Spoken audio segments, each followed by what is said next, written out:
Hello everyone, I'm just going to do this quick little video on the protests to free Tommy Robinson. Now, I'm still finding it absolutely unbelievably insane the fact that many people have actually posted videos on YouTube explaining exactly why Tommy Robinson was arrested, telling them the legal ramifications, telling what Tommy Robinson did that got him arrested, yet despite trying to explain things in layman's terms, they still think it's conspiracy theory and that he was silenced. Some people even say, the police said they were out to get Tom Robinson. Well, let's be honest, yes, they probably were. For the simple reason, Tommy Robinson, or Stephen Lennon, as his real name is, was seen as a bit of a kind of security risk. And I'm not saying because he didn't, it wasn't because he was telling the truth. It was more the fact that he was going around causing a lot of aggro. There's possible links to that view with the murder of Joe Cox and also the guy that drove him to the mosque. There's links that they were listening to a lot of what Tommy Robinson said.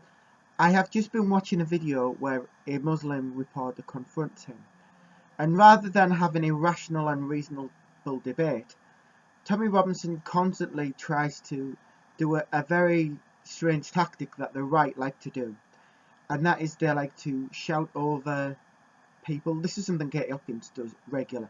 They like to shout over people. They like to kind of intimidate the person that's making the counter argument against them. I've seen this in many things. The only thing that Lennon has to his credit is the fact that when people scream racist, it's the wrong terminology. Now, that is the only thing that Tommy's got right so far. Because it's more xenophobia. Now, he's just not xenophobia because it's a phobia of a religion. You're right there. Maybe there needs to be a new word. There are a very few. One is a very famous emoji of a brown little thing that looks like an ice cream and a spoon. I think that's going to be the best definition what he is. He likes causing trouble. He likes to create trouble. And he likes to make money from creating trouble. He dealt with the English Defence League. Now, I don't know whether this is a bygone thing of being a football hooligan and realise that you can't really have fights if you are banned from every single club and they're on a big watch list. So he decided to become a political activist instead. I'm going to be a political activist to get his point across. But his points had either been kind of debunked by a lot of different people, or they have been downright offensive. People who've gone through, there's many videos where he's been absolutely debunked by scholars, said no, this is what that means. But like many people, he's taking words that were open to interpretation literally and threw it out of complete context to suit an agenda, and we've seen that before. It's a bit like when the extreme right use the crusades constantly to argument things when it was like something that happened in our distant past at the beginning of the Roman Empire, the Roman Catholic Empire. But he'll keep going that way, and they'll keep pushing that agenda. Now, just because, and this is what's hilarious now, I'm finding there are very hypocritical arguments over the protest. The protest had erupted into scenes of violence. There was people throwing stuff at the police. Even one video showed someone throwing a traffic cone at a police horse that was just in a police box. And their argument is the argument that genuine peaceful Muslims give, that the extremist behaviour is only by a small minority, and a lot of them aren't fully practicing Muslims. In fact, they maybe are using an extremist view to try and take a shortcut to paradise. This has nothing to do with their religion in total. This has more to do with an ideology of a political group such as ISIS or any others, and they keep referring to Hezbollah a lot in his videos. Now, Hezbollah are the current government in Palestine. To be fair, if they're democratically elected, you can't attack them for... You could only attack them at the polls. You shouldn't really be attacking them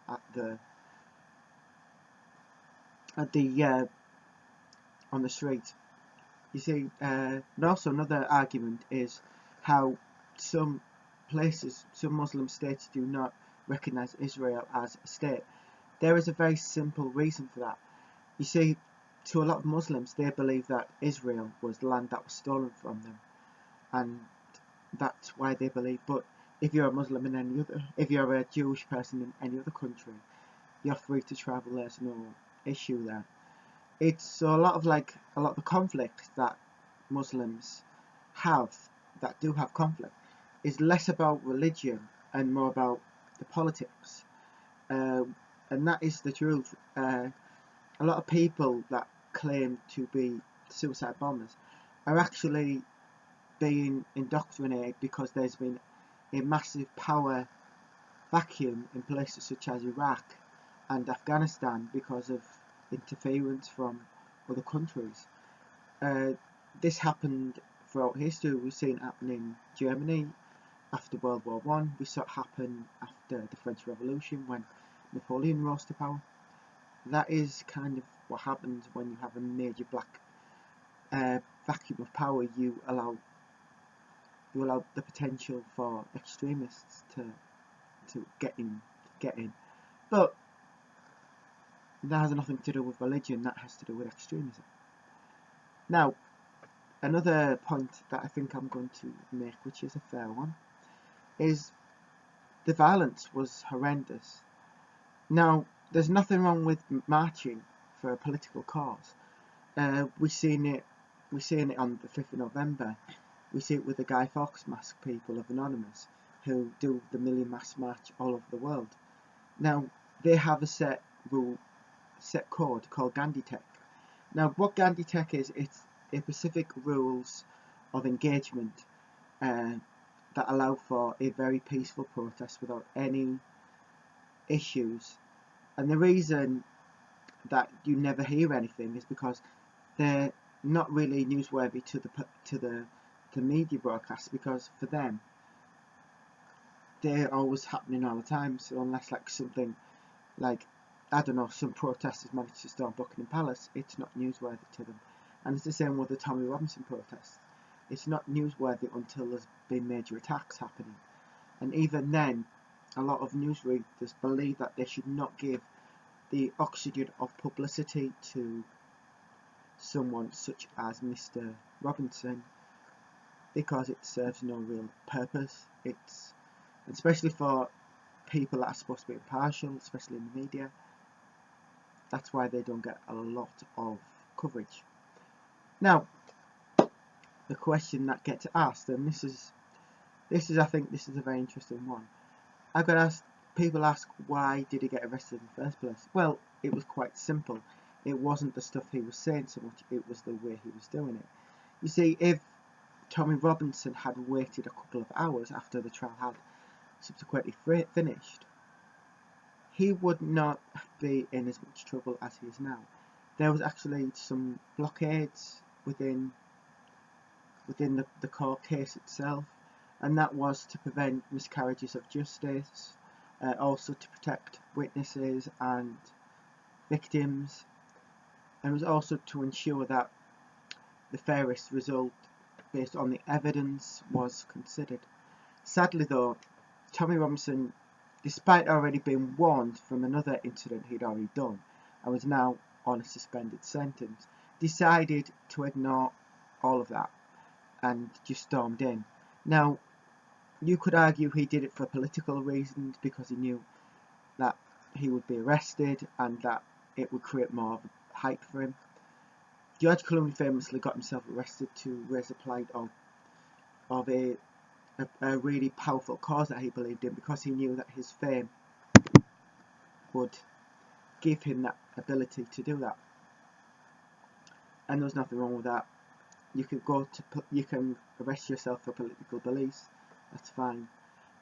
Problem is with Tommy Robinson though, is he had already gone in the same coincidence and had done the same thing before, and he was warned not to, but he decided to do it again. And lastly, I think this is the most important and crucial point that a lot of the Free Tommy supporters fail to understand. When you plead guilty, you can't claim innocence. In the eyes of the law, if you claim you're guilty, then your court case is pretty much done. Hence why there was the court case was very short. On top of that, there was also contempt of court are dealt with very quickly because they interfere with the main court case. And contempt of court are usually pretty cut and short anyway. Either they did it or they didn't. If there was evidence of people on the scene, it's easier to gather the witnesses rather than where you are dealing with an investigation that took over a long period of time. You'd have to find the witnesses to back up the stories, look at the forensics, but in a situation where it's straight away, then it can be done straight up as quickly as possible. And also the fact that because Tommy, or Stephen, to use his real name, admitted guilt, then it was pretty cut and short. No problems with that, it was done. Now the reason why he got a prison sentence so harshly as he did is because he'd already been on a suspended sentence. Now the judge can award up to 2 years for contempt of court if they wished. And I think the fact that in this case, because Tommy Robinson had already been charged with it again, he needed to make the punishment reflect the fact that this was a repeat offender.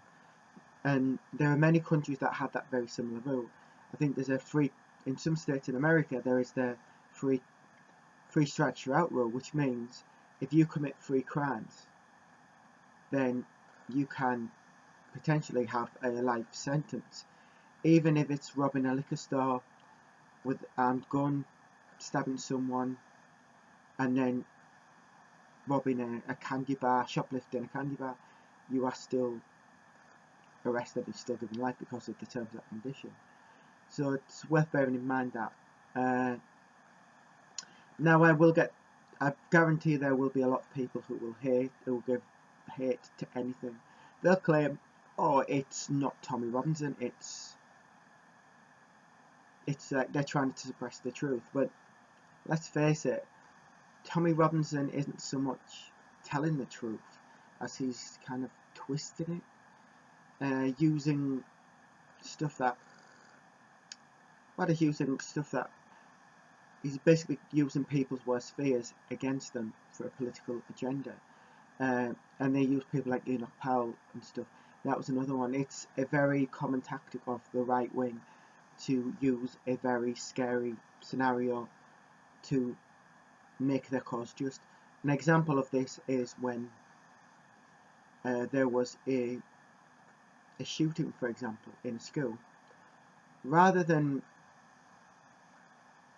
like make or a murder, for example, if we take the Ian Huntley, who famously was working as a caretaker when he murdered 2 girls. Now, what they did in that situation was the government had to react quickly due to a very bad position that was going on at the time. So they created a vetting system for schools. Now, that had to be put in through a fear. So, right-wing media were pushing for more regulations on school protection, even though at the time it later revealed that Ian Huntley had used like a lot of aliases to get into the system, to get a job there in the first place. He actually did it. It was covering his tracks a lot, but now we have that vetting system, and to be fair, it works. We have less problems with schools now. We have schools are very safe places. They've put in very good security measures, so you know that in the event of something, you know that your child will always be safe, because there's a lot of security preventive measures, such as the doors are locked at certain times, so only members of the staff who have either a key or a fob to get in can get in, and anyone that goes into school has to seek special permission, i.e. a parent or someone doing a talk, and even then the person doing the talk must be vetted as well. So that is why we have certain things. Now, in the case of Stephen Lennon, his problem was that he'd been using a lot of these extremist views. Now remember though that there are extremes in every walk of life. We have them in the left as well, the people that believe that the state should own everything. There's people who believe in the communist ideals. There's also people on the far right who follow Nazism. So there are extremes on both sides. So this is not, so please bear in mind, this is a systematic issue with society rather than just one big thing with one guy. So getting that out of the way. So what's my personal opinion on it? Well, for me, Tommy Robinson, I believe, is someone that someone that just decides that he will not let people speak. I've seen him in debates where he basically shouts over the top of people. He uses, the only thing that I would say people are getting wrong about him is they use the word racist. Now, he's got a point. Tommy Robinson's got a point here. If you say he's racist, then you're wrong. He isn't banging on about race. He's not banging on about, say, people from India, for example, or people from Afghanistan or Pakistan. He's attacking a religion, which is not racial, which is not a racial thing. He is instead doing xenophobia. He's a xenophobe, but he's also as well, he's stirring up the pot and creating hate. Now why he's doing that, I have no idea. I don't think he's a concerned citizen, because a concerned citizen would not encourage violence from his supporters, and he claims that he does not encourage it, but it's weird that his supporters do violent acts in his name. Isn't that a bit ironic, don't you think? Someone's doing violent act in someone else's name. Sorry, I had to put that in because I think that's the be all and end up. The argument here, that just because someone does something violent, claims violence in your name, does not necessarily mean it's violent. It just means someone's using your ideology to push an agenda through violence. Anyway, but that's my opinion on it. Now, what do I think of these people who have marched? There are people who genuinely do very, very sincere marches. I've seen amazing marches where you can peacefully march without antagonising the police. In fact, for me, when you are marching, it's your democratic right to march, regardless of what your belief is. But you have to still keep within the law. No violence, for example, is a key one. Don't be starting trouble at a march. You can have a very peaceful march, and even I've seen some amazing party atmospheres. I've seen when they've done anti-austerity marches, very peaceful. They've had music. It's been a bit of a party atmosphere, and no one gets hurt. They go home, they have a laugh, and might make some new friends. The sad truth is, when we see the EDL, the Tommy Robinson, Britain First marches, it seems to be a lot of antagonising of people that don't support their view. There was an interesting video I've just watched by Tommy Robinson, and rather than argue the facts, he shouted over a guy. he tries to push his agenda, tries to twist the narrative, and when he actually accuses him, he laughs. Now, I don't know whether that's a laugh of denial, or the fact that he's trying to over speak or whatever, but that's something Tom Robson does, and a lot of right wingers do. I've seen Katie Hopkins do the exact same thing. They will talk over someone, they will shout. They'll basically, their viewers attack the person giving the debate rather than attacking the argument. And I think that's wrong in a debate. If you're willing to let some person speak and then then give a good counter argument and an argument, that is a bit more progressive and makes a lot more sense. But screaming and shouting over someone, it doesn't make you look good. It actually makes your philosophy very bullyish, very kind of, it makes you look like you've got no argument, but you're trying to antagonize people, and it does come up. I've seen Richard Dawkins and many other people like that completely blown out the water by a very clever person who knows when to give a really good rational argument. There's a very interesting one. There's a very interesting debate with Dr. William Craig and Stephen Hitchens of this fantastic. We have given a really strong debate using arguments and counter arguments. And in this video, Stephen Hitchens himself starts fluffing with his microphone.